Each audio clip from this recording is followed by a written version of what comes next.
세 번째 성경은 무엇일까요? 시작. 겸손 뽑으신 분. 네, 좋아요. 겸손, 뭐라고 조금씩 뭐라고 적혀 있어요? 뭐예요, 그러면?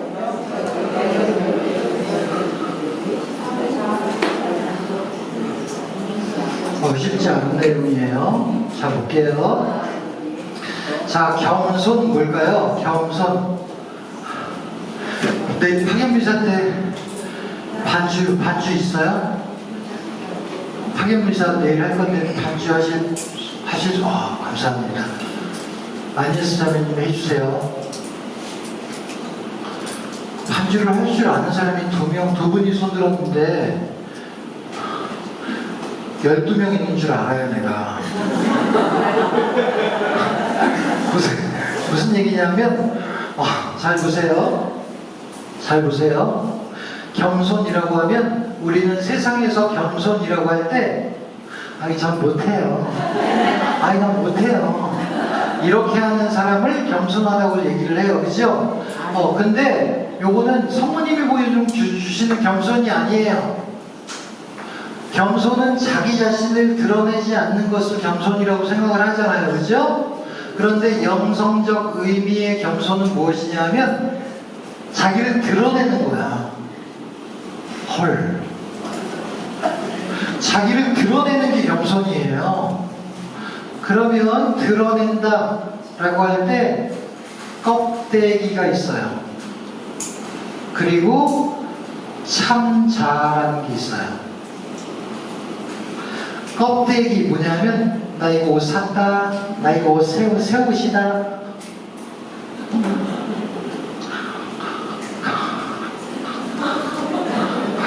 가방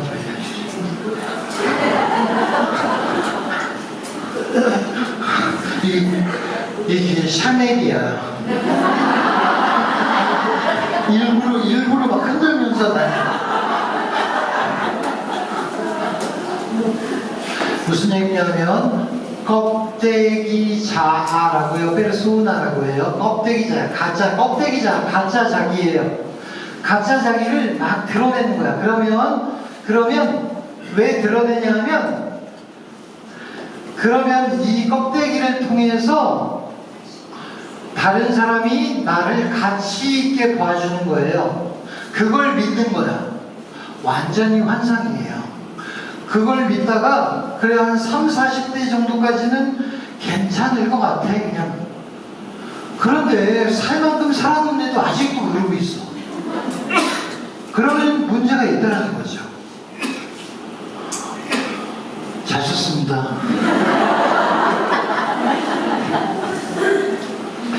껍데기 자아를 드러내는 거.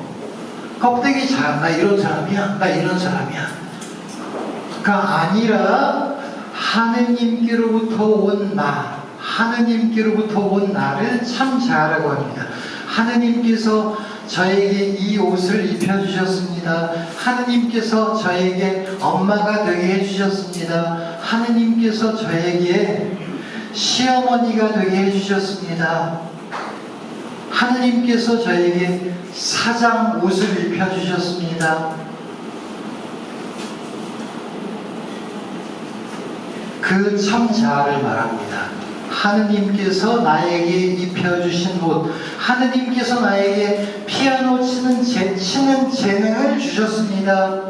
내가 내 돈 내산으로 배워서 내가 배운 게 아니라 하느님께서 나에게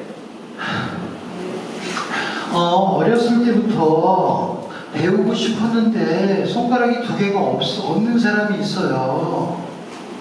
간절히 배우고 싶었는데 하느님께서 나에게 10손가락을 건강하게 해주셔서 피아노 치는 재능을 주셨습니다 라고 믿는 것을 말합니다. 바로 이것을 드러내는 것, 이것을 겸손이라고 합니다. 그것의 모든 공통적인 하느님께로부터 온 참 나, 이것을 성모님은 무엇이라고 말씀하셨어요? 주님의 종이라고 한 겁니다. 이게 바로 주님의 우리 모두에게 공통적인 고백해야 할 신앙 내용이에요. 주님의 종이오니 그대로 저에게 이루어지기를 바랍니다. 저기 있어 보이는 가문의 요아케만 있어 보이는 가문의 딸내미였어요. 상당히 잘 나가는. 그런데 이런 끔찍한 일이 벌어진 거야. 16살 처녀에게 끔찍한 일이 벌어진 거예요. 그러나 겸손 주님의 종입니다. 저는 주님의 종입니다. 이 끔찍해 보이는 일이라도 이것이 내 삶에 펼쳐져서 하느님의 구원 역사가 되게 해주십시오 라고 드러내는 것이 겸손이라 할 수 있습니다. 자, 그리고 네 번째 물경, 여기서 잠깐 살펴보려고 하면, 자, 여기 참 자아가 있는데, 참 자아의 반대는 껍데기 자아라고 하는데, 이게 가짜자기, 가짜자기라고, 가짜 자아라고 해요. 이 가짜 자아, 우리 껍데기 자아인데, 우리에게는 가짜 자아들이, 껍데기 자아들이 아주 많이 있어요. 자, 처음에 태어날 때부터 처음에 딸이나 아들로 자아가 생겨요. 그 다음에 부모가 되고, 저 신부, 이거 참 자아예요? 껍데기예요. 얘도 껍데기예요. 그러면 이게 껍데기가 나쁘다는 게 아니구나. 요거를 알아차릴 필요가 있습니다. 자, 수많은 껍데기 자아가 있어요. 그런데 아들, 딸, 부모, 며느리, 시어머니, 사장, 사과장수 수없이 많습니다. 그런데 얘를 알지 못하면 얘를 제대로 사용할 수가 없게 됩니다. 하느님께서 나에게 소중한 사제직의 직무를 주셨습니다 라는 것을 내가 묵상해서 알아차리고 끊임없이 갱신하고, 그렇지 않으면 끔찍한 일이 벌어져요. 끔찍한 일은 무엇일까요? 너무나 끔찍해서 입에 담지 못할 텐데 그래도 얘기해 볼게요. 무슨 일이 벌어지냐 하면, 신부 생활을 내 마음대로 합니다. 너무나 끔찍해서 아무도 대답을 안 하는군요. 무슨 얘기냐 하면, 아이고, 저기 며느리도 오셨네. 며느리 역할을 내 마음대로 하기 쉽다는 겁니다. 시어머니도 오셨네. 시어머니 역할을 그냥 내키는 대로 하고 싶다는 겁니다. 안 끔찍해요? 옆집에 사는 그 시어머니랑 며느리 관계 보세요. 끔찍하지. 무슨 얘기냐면, 하느님께서 나에게, 주임인 나에게 협력사제를 만나게 해주셨습니다 라는 것을 알아차리지 못하면 끔찍한 일이 벌어집니다. 제가 경험해서 나온 거예요. 입니다. 무엇이냐면, 이것이 명확할 때 이 껍데기들이 제대로 된 역할을 할 수 있게 됩니다. 자, 부모로서 자녀들을 거의 대부분 키울 만큼 키우셨을 연배이지만 한번 생각해 볼 필요가 있어요. 과연 자녀 교육을 나는 무엇을 향해서 했는가? 아직도 늦지 않았다는 겁니다. 자, 껍데기, 가짜 자기는 중요하지 않다라는 것이 아니고 하느님께로부터 온 참 자를 알아차릴 때 우리가 입고 있는 그 껍데기들이 제대로 된 기능을 발휘할 수 있다라는 겁니다. 자, 네 번째 무엇일까요? 시작! 순명입니다. 순명과 복종의 차이는 무엇일까요? 순명과 복종은 무엇일까요? 순명은, 복종은 뭐예요? 군인들은 순명한다 그래요? 복종한다 그래요? 복종한다. 레지오 말이 애잖아. 레지오. 우리는 군인인데 그러면 복종하는 거예요?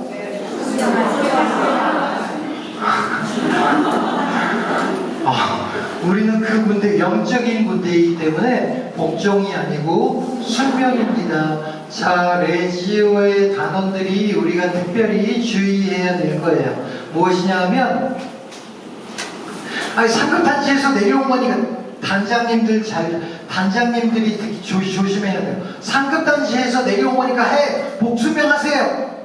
말은 순명인데 복종하라는 거야.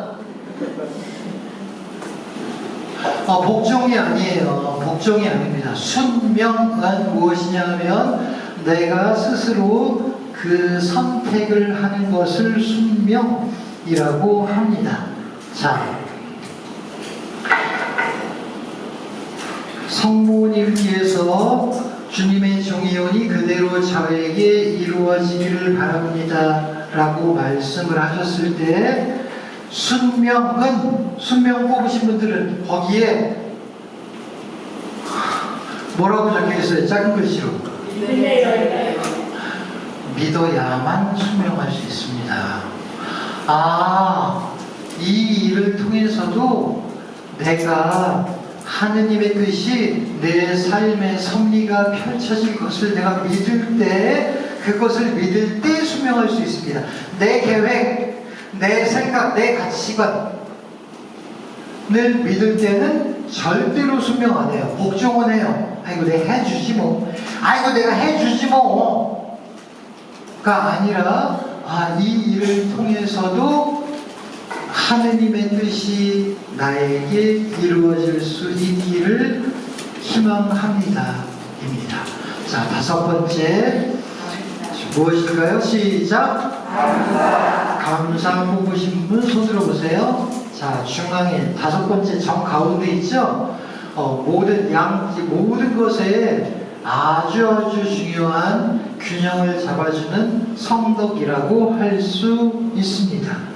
자, 처녀 잉태에 대해서 성모님이 감사를 하는데 언제 감사했어요? 성모님의 감사는 어디서 볼 수 있을까요? 성모님이 엘리사벳 찾아가서 산골 마을로 찾아가서 아이고 하느님의 어머니가 어찌된 일입니까? 그랬더니 성모님이 거기서 무슨 노래를 불렀어요. 마리아의 노래 기억나시죠? 네. 우리가 기도 때마다 하는 거죠? 성모님 마니피카. 거기서 내 영혼이 주님을 찬양합니다 라고 노래를 하는데, 감사기도, 자, 기도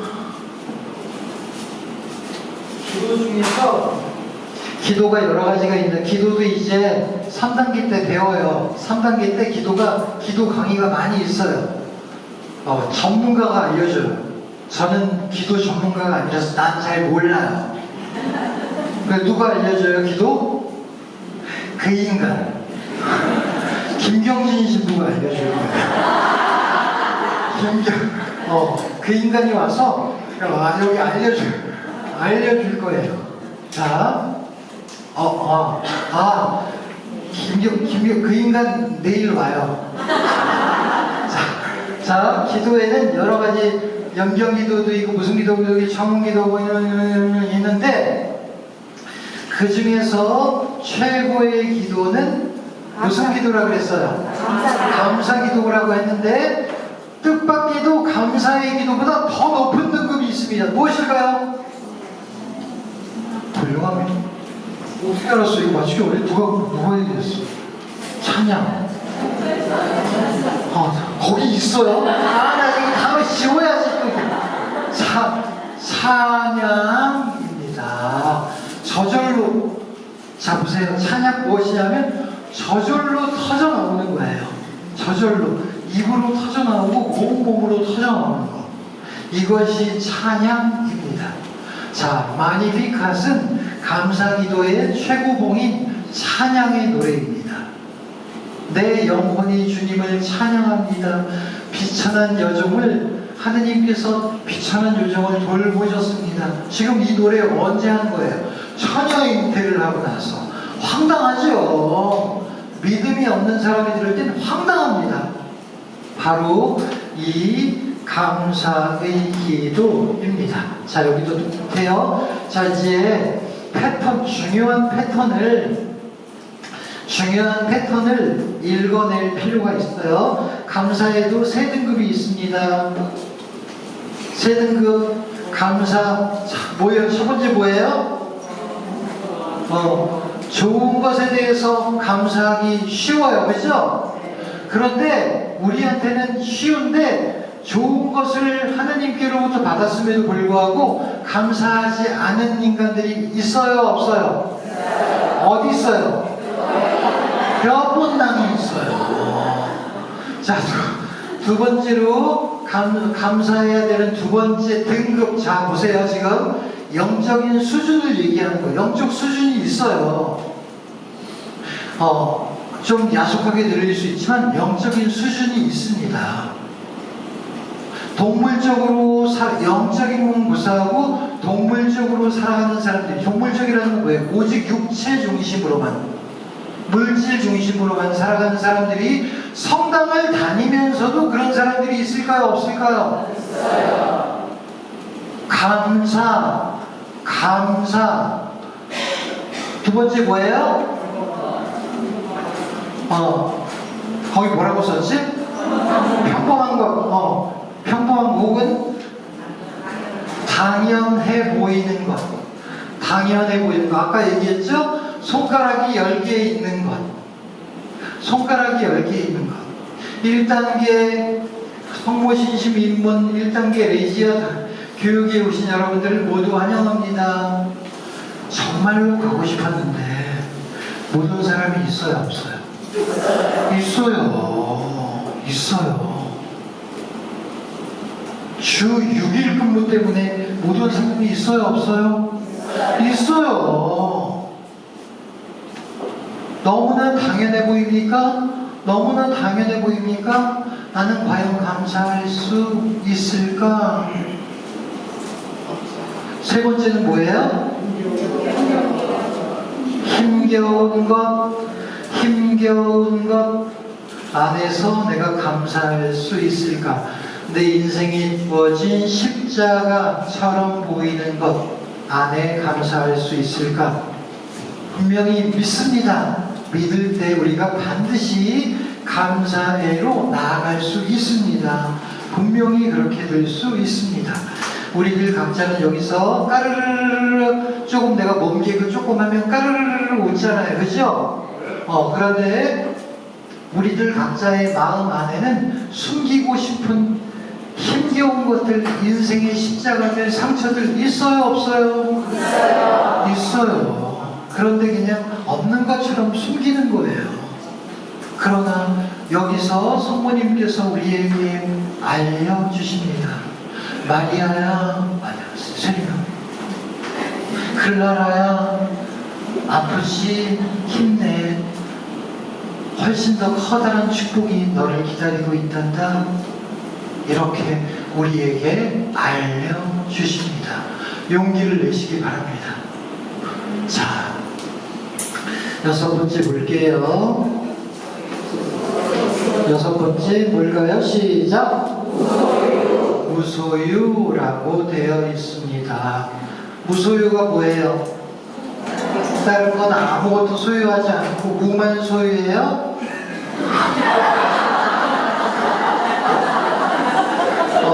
3초 정도 있다가 웃어주셔서 감사합니다. 자, 무소유 뭐예요? 무소유.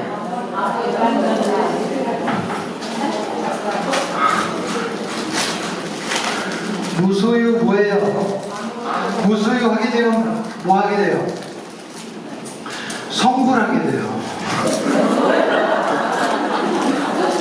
성모님이 개종했어요? 무소유 뭐예요?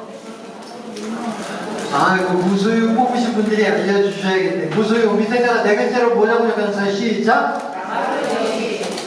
자, 무소유는 무슨 얘기냐면 아무것도 소유하지 말라는 뜻이 아니에요. 아무것도 소유하지 않으면 죽어야지. 죽어야지. 빨개 먹고 와야지. 무소유, 그게 그런 의미가 아니에요. 무소유는 무엇이냐면 내 것 없음을 알아차려라 라는 말씀입니다. 모든 것은 나에게 하느님께서 맡겨주셨습니다. 그것을 알아차려라 라는 말씀입니다. 내 손에 사과가 쥐어졌습니다. 성모님의 성덕을 배우지 않은 사람은 내 돈 내산인데 뭘 내가 마음대로 하는데 무슨 상관이야? 법적으로 아무런 문제가 없어요. 그죠? 그러나 영적으로는 심각한 문제가 있다는 겁니다. 그런데 조금 배운 사람은 성당 댕기면서 조금 배운 사람은 이래요. 착하게 살아야 되니까 반쪽은 나눠 먹어야 내 거 반쪽은 나눠 먹어야지 합니다. 그것도 괜찮아요. 그러나 영적인 수준이 낮은 거예요. 율법학자 바리사이들이 머물렀던 그 신앙을 말합니다. 왜 예수님께서 율법학자 바리사이들한테 계속 구제함을 주셨는지 우리는 알아차려야 돼요. 나 이렇게 착한 일 많이 했어요. 그러니까는 나 이렇게 착한 일 많이 했으니까 하늘나라 가서 사과 30개, 60개, 100개로 무슨 얘기 하는 거예요? 신앙생활을 자본주의적으로 하는 겁니다. 나 이만큼 많이 했으니까 상 주세요. 영적 이기주의라고 해요. 영적 이기주의. 이것은 신앙이 예수님이 알려주신 신앙은 아니라고 할 수는 없지만 너무나 바닥신앙이에요. 무엇이냐면 이것을 하나님께서 나에게 맡겨주셨습니다. 그러면 맡겨주셨으면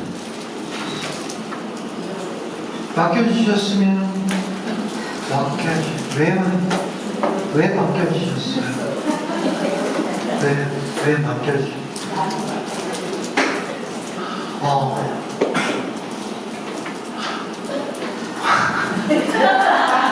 보세요. 대답해 주셔서 감사합니다. 왜 맡겨주셨을까를 잡으세요. 왜 맡겨주셨어요? 했더니 나누라고요. 이렇게 했어요. 그것도 맞는데 그것만은 아니에요. 어떤 거는 나 혼자 다 먹으라고 주신 것도 있어요. 어떤 거는 나눠 먹으라고 한 것도 있어요. 무엇이 무엇인지는 몰라요. 우리들 각자가 아는 겁니다. 무슨 얘기냐면 맡겨주셨다면 이겁니다. 이걸 왜 맡겨주셨지? 라고 곰곰이 생각하는 거예요. 이게 핵심입니다. 나에게도 사과를 주셨고 자매님한테도 사과를 줬어요. 그런데 나한테 준 사과의 사용 목적과 자매님한테 준 사용 목적은 완전히 다를 수 있습니다. 완전히 다를 수 있어요. 그런데 어떤 사람은 이거 원래 나눠 먹는 거야. 너도 나눠 먹어야 돼. 이렇게 하는 사람이 옆본당에 있어요, 없어요? 옆본당에 되게 많아요. 무슨 얘기냐면 자기가 체험한 신앙이 정답이라고 말하는 겁니다. 엄청난 교만이에요. 사과 주세요. 자, 무소유의 핵심은 따라서 무소유의 핵심은 근데 무소유 성모님께서 성모님께서 언제 보여줬어요? 가나의 오리자. 그거 맞추시는 분은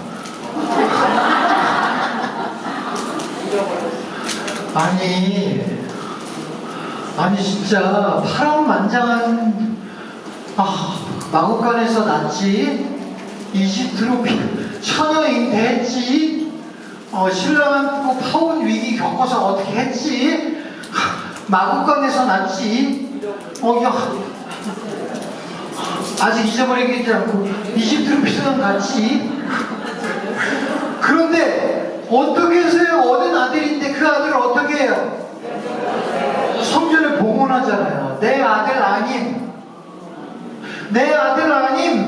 무슨 얘기냐면 무슨 얘기냐면 100억을 봉헌한 사람은 사과 봉헌할 수 있어요, 없어요? 사과 봉헌하는 거는 일도 아니에요. 100억을 봉헌했는데 무슨 얘기냐면 우리가 가지고 있는, 우리가 물질 세상에서 소유 내 것이라고 생각하는 것 중에 최고는 뭐예요? 자녀입니다. 부모는 아닌 것 같아. 자녀입니다. 자녀를 봉헌했다는, 모든 것을 다 봉헌했다는 겁니다. 바로 무소유입니다. 내 것 없음. 자, 하느님께서 나에게 맡겨주셨습니다 라는 거예요. 5, 7, 7번째, 6